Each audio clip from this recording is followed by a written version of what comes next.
Have you ever felt that? In the USA, a simple medical appointment carries an invisible weight that goes far beyond health, as if we were always an unforeseen event away from a drastic change in life.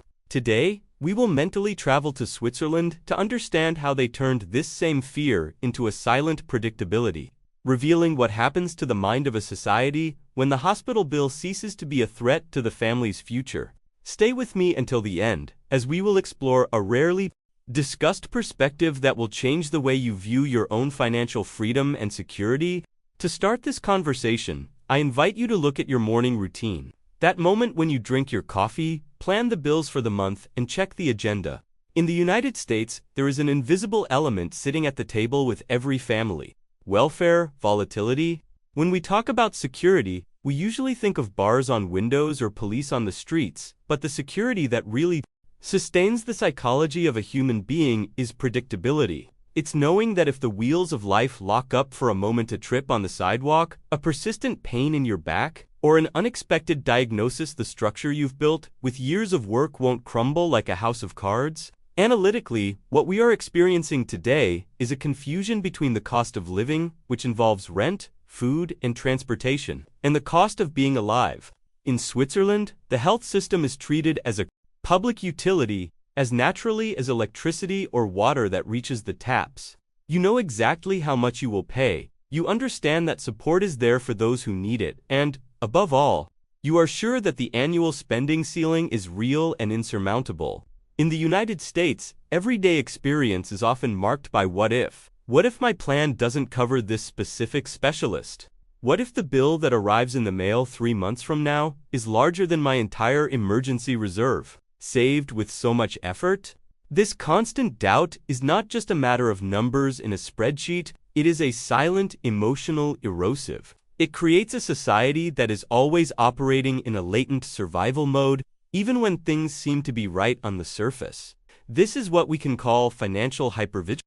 You work hard, you get a good job, but the feeling of security remains fragile because it depends entirely on perfect and uninterrupted health. When we look across the ocean, what we notice on the streets of Zurich or Geneva is not a display of wealth, but a systemic calm. The Swiss citizen has something that goes beyond the bank balance. He has mental space. When health is no longer a catastrophic risk variable, the human brain frees itself to focus on other spheres of existence, such as creativity, quality time with family, or simply appreciation of the present. It is not a simplistic critique of one model or blind praise of another, but of recognizing that human dignity flourishes much more vigorously where fear is removed from the basic equation of life. In Switzerland, health is perceived as a solid foundation underfoot. In the US, for many, it is still felt like a tightrope stretched over an abyss. When we understand this difference, we realize that the true sense of security is not a luxury, but the foundation of a fulfilling life. When the cost of simply existing becomes unpredictable, the very concept of freedom begins to change meaning for people. It is this silent displacement of our tranquility that we need to observe carefully, as it dictates, invisibly, how we relate to our work, our future, and those we love the most. Understanding that security is, at its core, a matter of predictability. We need to go a step further and look at what sustains this calm in the Swiss scenario, what we can call structured solidarity. Imagine for a moment that you live in a place where a company's profit can never be placed above your basic need to breathe, to be healed, or to be welcomed in a moment of physical fragility. In Switzerland, the health system is operated by private insurers, in a very similar way to what we see in the United States, but with a golden rule that completely changes the psychology of the citizen. No insurer can profit from the mandatory basic insurance. This creates an atmosphere where the company is not your adversary in a time of illness, but a manager of a common good. This difference, while it seems technical, is what removes the butterflies in the stomach that many Americans feel when opening a health insurance envelope. This Swiss framework takes us from a point where health is a market product to a point where it is a right to exist, guaranteed by a collective organization. Analytically, what we see is a social pact. Everyone pays, everyone participates. And the government intervenes with direct subsidies to ensure that no one spends more than a fair percentage of their income on health. It is protective engineering. That avoids what often happens on American soil, where a chronic disease is not just a biological challenge, but an event that can drain the heritage of generations. Swiss citizens don't wake up wondering if their plan will be accepted at the corner hospital, because the system is standardized so that their dignity doesn't depend on their network of contacts or the fine print of a complex contract. There's a fluidity to life when you know that the ground beneath your feet isn't going to open up. If you need emergency surgery, this perception that we are all in the same boat generates a kind of social cohesion that is almost impossible to measure in numbers, but is perfectly visible in people's faces.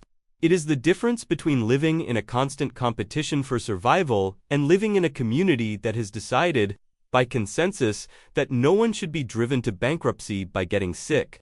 If this reflection on the search for a life with less weight and more security makes sense to you, and if you value conversations that seek to understand what has really changed in our sense of peace, I invite you to leave your like now. Continuing with our video, we realize that this Swiss financial protection is not just about money. It's about what that money buys in terms of psychological freedom. When you remove the threat of medical debt, you give back to the individual the right to dream of tomorrow without reservations. In the United States, the relationship with the hospital is often transactional and defensive. In Switzerland, it is functional and peaceful. The Swiss model proves that it is possible to have the best of technology and the private sector without sacrificing the peace of mind of families. By removing the specter of failure, the system allows the focus to return to what really matters, the patient's recovery and return to normal life. It is this bridge between financial structure and emotional relief that defines a nation's success. We are moving away from a view of health as a risk to be managed and into a view of health as a foundation on which all productive and happy lives are built. As we move toward understanding how systemic security shapes our existence, we come to a point that touches on the essence of human achievement, our freedom of choice, and our ability to create.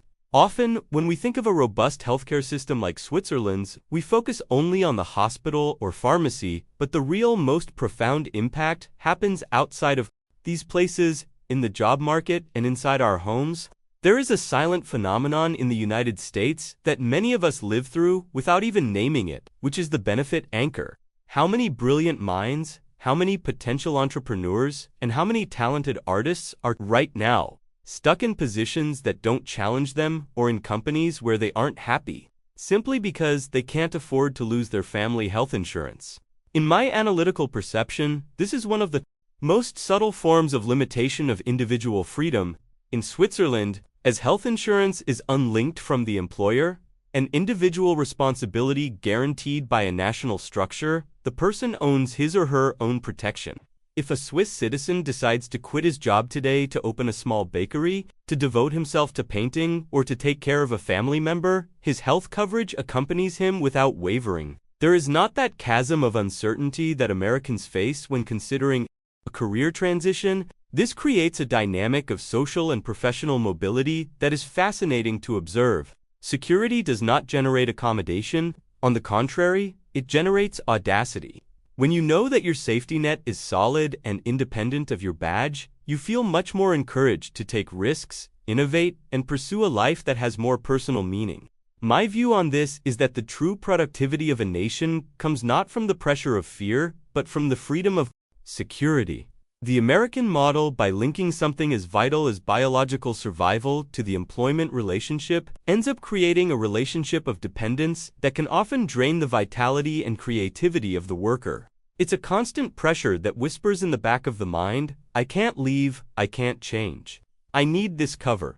In Switzerland, this voice is replaced by clarity of purpose. Work becomes about competence and the desire to contribute, and not about life insurance. Disguised as a salary, this transition from a state of fear of loss to a state of freedom to act is what I consider the great human differential between the two experiences. Imagine the lightness of deciding your professional future based only on your talents and market opportunities, knowing that your children's health is not a bargaining chip in this negotiation. This is where technical analysis meets pure emotion. What we see in Switzerland is a society that understands that, by protecting the individual from the unforeseen, it is, in fact, empowering the collective. When we remove the weight of insecurity about physical integrity, we allow people to fly higher. This is a conversation that goes far beyond policies or hospitals. It's about how we design the rules of the game so that each person can be the best version of themselves, without the fear that a health stumble will mean the end of all their other dreams. It is a way of looking at tomorrow with eyes of possibility and not with eyes of extreme caution. You know that moment when you finally put the pieces of the puzzle together and everything makes sense? That's more or less it. A country's true wealth isn't just in the numbers and statistics, it's in how people live, breathe, and sleep at night. When I look at Switzerland, I don't see perfection. Far from it. The Swiss pay dearly, very expensive. The cost of living there requires you to be organized, disciplined, almost methodical. But do you know what they have? Predictability. They know exactly what they are going to pay, what they are going to get. They exchanged the financial roller coaster for a road with expensive tolls, but without potholes. Is it expensive? Yes. But no one stays awake at 3 in the morning calculating whether they can afford their child's treatment. The United States, man, it's another world. It is where medicine really advances, where crazy ideas become reality, where innovation does not ask for permission. The problem is not a lack of quality. The problem is the lump in the throat. It's that feeling that you're always one disease, one hospitalization away from losing everything. And that weighs on the head, on the body, on the way you live. So I keep thinking, can't you combine the best of both worlds? To take American creativity and efficiency and marry that European tranquility?